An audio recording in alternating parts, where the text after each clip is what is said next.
নদীমাতৃক বাংলাদেশকে ঢেলে সাজানোর বৈপ্লবিক গতিধারার অনন্য শক্তি বাংলাদেশ অভ্যন্তরীণ নদীবন্দর কর্তৃপক্ষ বিআইডব্লিউটিএ। বিশ্বের সর্ববৃহৎ এই বদ্বীপের শরীর জুড়ে শিরা উপশিরার মতো বয়ে চলা নদ নদীর নাব্যতা ধরে রাখার চ্যালেঞ্জ সহ নিত্য নতুন পরিকল্পনা নিয়ে এগিয়ে চলেছে প্রতিষ্ঠানটি। কর্মকর্তারা বলছে, নদী বাঁচলে বাঁচবে দেশ, তাই সম্মিলিত প্রচেষ্টায় নদীর প্রবাহ ধরে রাখতে হবে। কুড়িগ্রামের ধরলা নদীর ড্রেজিং এবং স্থানীয়দের জীবন বদলে যাওয়ার গল্প তুলে ধরছেন বাতেল বিপ্লব। টেকনাফ থেকে তেঁতুলিয়া, রূপসা থেকে পাথুরিয়া ১,৪৭,৫৭০ বর্গ কিলোমিটারের চারণভূমির পরতে পরতে নদ নদী। ভাতে মাছে বাঙালি উপজীব্যকে ধারণ করে জাতীয় স্লোগানে পরিণত হয়েছে। সেই নদ নদীর স্বাভাবিক প্রবাহ ধরে রাখাই এখন চ্যালেঞ্জ হয়ে দাঁড়িয়েছে। বিশেষ করে উত্তরাঞ্চলের কুড়িগ্রাম জেলার আশীর্বাদ ধরলা নদীর প্রবাহ যখন নিভু নিভু, তখনই বিশেষ পরিকল্পনা চলমান রেখেছে বিআইডব্লিউটিএ। এই ধরলাকে ঘিরে চরাঞ্চলের মানুষের প্রেম বিরহ কিংবা অনাগত ভবিষ্যতের স্বপ্ন খেলা করে। গ্রাম্য বালিকা কিংবা নববধূর স্নান পরবর্তী কলসি কাঁখে ঘরে ফেরা কিংবা নতুন ফসলের মৌ মৌ গন্ধে কৃষকের মুখে অনাবিল হাসির ঝিলিক, এমন অসংখ্য ঘটনার সাক্ষী এই ধরলার নাব্যতার জোয়ার ভাটা। ভর বর্ষায় চিরচেনা নৌকা বাইচ কিংবা খরায় ধুধু বালুতটে বৈশাখী মেলায় পুতুল নাচের ইতিকথা সবই ধরলা নদীকে ঘিরে।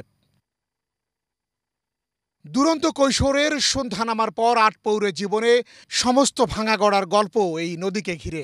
সেই নদীতে যৌবন ফিরছে নতুন সূর্যোদয়ের মতো, তাই আবারও ফসলের ক্ষেতে ধুম পড়েছে এক পশলা আবেগঘন আনন্দের। আগে যে ভাঙতো এখন আর সেই ভাঙেটা না, আর কি ক্ষয়ক্ষতি কম হবে আর কি, এটা বিশ্বাস হয় আর কি। নদী করতেছে তো গভীর হলে তো ক্ষতিটা কম হবে। আগের মতন আর ভাঙে না, এখন নদীর পানি নদী চলে যায় সোজামুখে। আমার আর কোনো অসুবিধা এখনো নেই। আগে বন্যার সময় নদীর দুই পাশের কুল ভাঙতো, বাড়িঘর ভাঙতো। এখন ড্রেজিং করার কারণে দুই পাশে ভাঙন দমন হচ্ছে, কারণ পানি গভীরতা বেশি হচ্ছে, পানি নিজে চলে যাচ্ছে, এখন আর সমস্যা হচ্ছে না। নাগলে আরও মনে করো 200 ফিট পর্যন্ত সব ক্ষেত আমার ভাঙে গেছিল। এই যে এবার এটা লাগাইছি, এখন আর ভাঙে না। এটা যদি না করতে এই ক্ষেতও আমার এতক্ষণ চলে যেত নদীর। যে কাছারটা আছে, এই কাছার থেকে উপরে 3 ফিট বা 4 ফিট বালু তুলতে হবে। আমরা জমিন দেওয়ার জন্য আমরা প্রস্তুত আছি, মানে আমরা ওই পানিটা মানে গড়ি না আসবে বলে আমার জমিনটা ভালো থাকবে। কর্তৃপক্ষ বলছে, এই ড্রেজিংয়ের কাজ খুব পরিকল্পিতভাবে করা হচ্ছে, যাতে এর নাব্যতা আরও সহজ হয় এবং সম্পূর্ণ কাজ শেষ হলে কুড়িগ্রামের অর্থনৈতিক এবং আর্থসামাজিক পরিবর্তনে ধরলা নদী আরও গুরুত্বপূর্ণ ভূমিকা রাখবে। এই প্রকল্পের আওতায় খনন কাজ শেষ হওয়ার ফলে এখন যে লোকজন সুবিধা পাচ্ছে, এই যে ভাঙন কমে গেছে, যে সুবিধা এলাকাবাসী পাচ্ছে, এটা কিন্তু প্রতি বছরই সংরক্ষণ ড্রেজিং শেষ হবে। আমরা আর এই প্রকল্পের আওতায় আরও 2 বছর এই এলাকার সংরক্ষণ ড্রেজিং করতে পারবো। প্রকল্প শেষ হলেও এখানে সংরক্ষণ বাজেটে বরাদ্দ দিতে হবে, এই নদীকে যেন আমরা প্রতি বছরই খনন করতে পারি। 25 কিলোমিটার নদী খননের ফলে বেড়িবাঁধ, ভাঙন রোধ, স্কুল কলেজ মসজিদ মাদ্রাসা থেকে শুরু করে পার্শ্ববর্তী ছোট বড় খাল মেরামতের কাজও হয়েছে এই বালি দিয়ে। কর্তৃপক্ষ আশা করেন, নদী খনন শেষ হলে আবারও সুদিন ফিরবে নদী এলাকার মানুষের। ভালোভাবে ঘাট পের বানিয়ে উপকার হবে, কিন্তু পার বানতে হবে। নদী পাশে পার বানছে, আর ও পাশে না যায়, ও সরকার না যায়।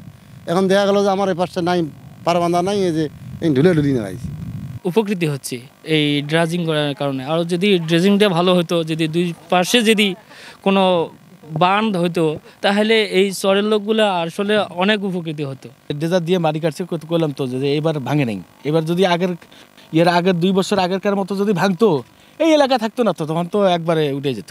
আর ড্রেজিংয়ের কারণে বর্তমানে আমাদের যে নদীগুলো আছে, এখানে আমাদের যারা জেলে আছে তারা মাছ ধরতে পারতেছে, পাশাপাশি বিভিন্ন জায়গা থেকে নৌকে চলাচল করতে পারতেছে। আমাদের যাতায়াতের যোগাযোগের ক্ষেত্রে একটা পরিবর্তন আছে, মানে পজিটিভ পরিবর্তন হয়েছে। যখন ওই বালুটা আবার নদীতে এসে পড়বো, তখন তো আবার মুঞ্জি যাবো। তো এই খননের তো মূল্যায়ন হবাইছে না। ভালোভাবে খুললে গেলে এলাকাবাসীরও উপকার হবে, তারপরে মানুষের যে অনেক ফসলের জমি আছে এগুলোও হবে। উত্তরবঙ্গের সবচেয়ে দীর্ঘ সড়ক সেতুটি এই নদীর উপরেই অবস্থিত।